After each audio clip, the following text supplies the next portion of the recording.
Imate težave s težko nogo, potem je ena od zanimivih rešitev nakup hibrida. Zakaj?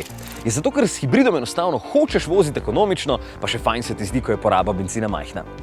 Limuzinska Corolla je zdaj prvič na voljo kot hibrid in tokrat je še posebej elegantna. Oblika je zelo privlačna. Maska je malenkost drugačna kot pri kratki Corolli, med osje pa se deli s karavanom, kar pomeni, da bo za potnike zadaj več prostora za noge, zaradi nizke strehe pa manj za glave.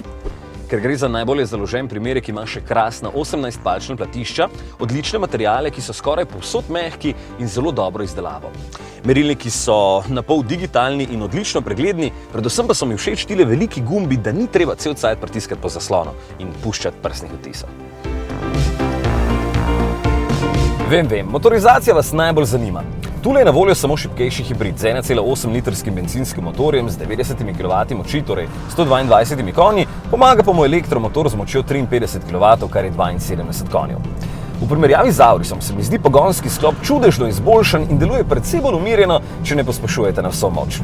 Takrat se motor seveda še vedno zažene v visoke vrtljaje in je tečno glasen, po doseženi hitrosti pa se lepo umiri in utiša. Zanimivo je še spremljati, kako se do hitrosti 115 km/h bencinski motor redno ugaša, pa tudi sicer na avtocesti ob stalni hitrosti ni glasen.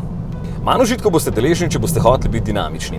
Ne zaradi podvozja, ker zmore veliko, ampak pogonski sklop je premalo zmogljiv za napad na ovinke. Pa itak že z obliko kaže, da je za umirjene voznike. In takrat je tudi poraba zelo solidna, na našem testu med 5 in 6 litrov.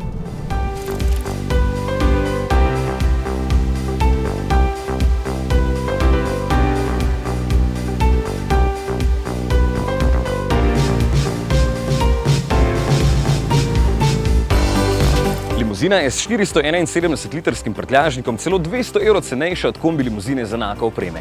Tale z vsem možnim stane dobrih 29, vstopni hibrid pa 23 600 €. Če so te cifre sprejemljive in se želite voziti umirjeno, predvsem pa tiho, pol ste našli limuzino zase.